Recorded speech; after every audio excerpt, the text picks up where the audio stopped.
It began quietly, too quietly. No headlines, no breaking news banner, no flood of interviews or public statements. Just a whisper, a soft, almost unbelievable whisper that drifted through the music world like smoke slipping under a closed door. At first, no one believed it.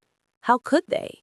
Todd Snider, the man who lived louder than the world around him, the storyteller who turned broken hearts in cheap motels into poetry, was suddenly gone? Impossible, unthinkable, unreal. But the whispers kept spreading. Then came the confirmations, and just like that, the man whose voice carried pain, humor, rebellion, and raw humanity fell silent. Fans felt the shock like a punch. Fellow musicians paused concerts mid-song in disbelief. People who spent years listening to his stories, his truths, his confessions, suddenly felt alone, like the narrator of their favorite book had just closed the cover forever. But nothing, absolutely nothing prepared anyone for what happened next. Not the tributes online, not the heartfelt posts, not even the press releases. Because inside his private funeral, held in a small, dimly lit room in Nashville, one moment, one voice, one tribute shook every soul in that room. And it came from someone who knew Todd Snider's heart better than most. And in that room, quiet, warm, filled with grief, you could feel the air grow heavy the moment she stood up. She didn't walk to the front like someone ready to give a speech. She walked like someone carrying a piece of her own heart in her hands. She didn't look at the paper she held right away. She looked at the people. Todd's people. People who loved him with all their complicated, misunderstood, chaotic affection. And for a moment, it felt like time held its breath. But before we walk into that moment, before we feel exactly what everyone in that room felt, take a second to subscribe, hit the like button, and turn on the notifications. Not because this is just another celebrity story, but because stories like this, about real people, real pain, real love, deserve to be heard. These are the stories that remind us that behind the music, behind the persona, behind the myths, are human beings fighting battles the world never sees. In the days after Todd's death, Nashville felt different. It felt quieter, dimmer. Something in the air was missing. Musicians gathered in circles, drinking cheap whiskey, sitting on back porches with guitars they didn't feel ready to play again. They talked about Todd in the way you talk about someone who changed you.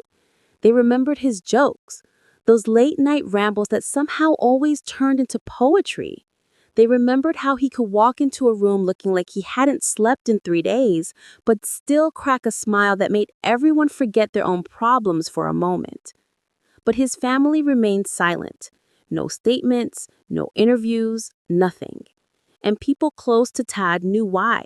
He hated attention on things like this. He didn't want a televised spectacle. He didn't want tears filmed for views.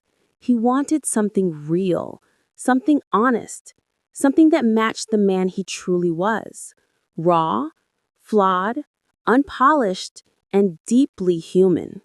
So they arranged a small, intimate funeral.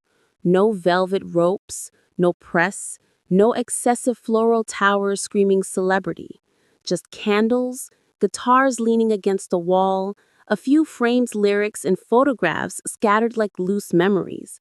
Todd laughing backstage, Todd smoking a cigarette between shows, Todd scribbling lyrics on napkins, Todd sitting barefoot on a porch with his guitar resting across his knees. People spoke. Some shared funny stories about him losing his shoes before shows, or the time he walked into a bar at 2 a.m. to rewrite a song for no reason other than it didn't feel finished. Others shared painful moments, his struggles, his addictions, The nights he felt swallowed by loneliness, even in crowded rooms. They remembered the Todd the world didn't see, the one behind the lyrics.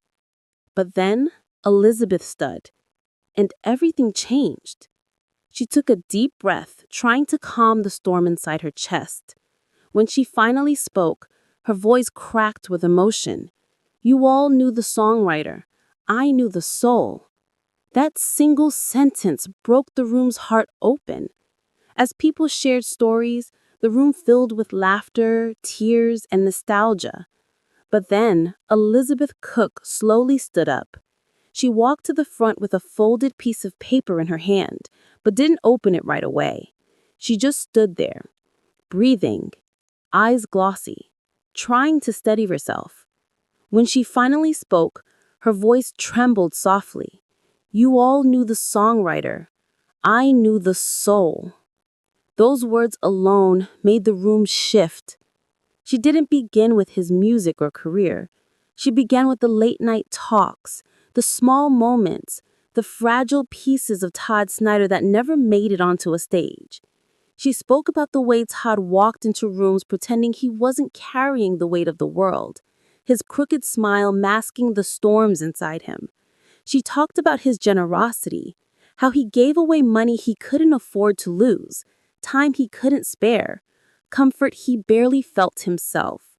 Todd wasn't easy to love, she said, whispering, but he made it impossible not to feel something around him. The room was silent, not because they were polite, but because they were broken. Then she unfolded the letter, not a letter from him, a letter to him, a letter she wrote but never sent. You saved me in ways you never knew. Your pain made the rest of us feel less alone. Your voice carried us through nights we didn't think we'd survive. And I am grateful. And I am sorry. And I wish I told you this when you could hear it. A grown man in the back sobbed into his hands. A musician wiped tears with his sleeve. You could hear every breath in the room.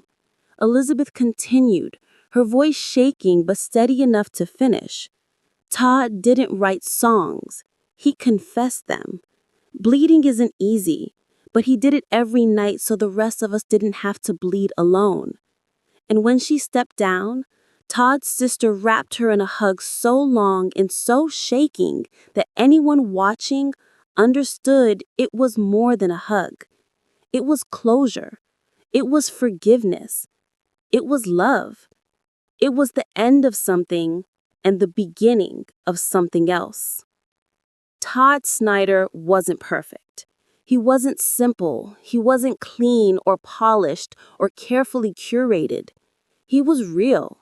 His flaws were loud. His heart was louder. His pain was deep. His stories were deeper. His laughter could fill a room. His sadness could silence one. And Elizabeth's tribute didn't hide any of this. It revealed him. The real him. The version the world deserves to remember. After his funeral, the story of her tribute spread quietly but powerfully through Nashville. Fans shared artwork inspired by her words.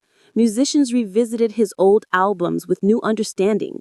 Lyrics hit harder. Songs felt heavier. Because now people weren't just hearing Todd Snider's music. They were hearing his heart. If you've watched this far, thank you. Because this isn't just a story about a funeral. It's about the words we never say, the people we lose too early, the memories we carry, the regrets we bury, and the truth that even the strongest souls can break quietly.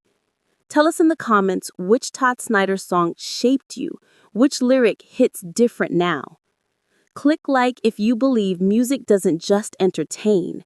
It saves, it heals, it keeps people alive long after they're gone. Subscribe if you want more stories like this, stories that go deeper than headlines, stories that reveal the human behind the art. Rest in peace, Todd Snider. Your voice may be silent, but your truth will echo forever.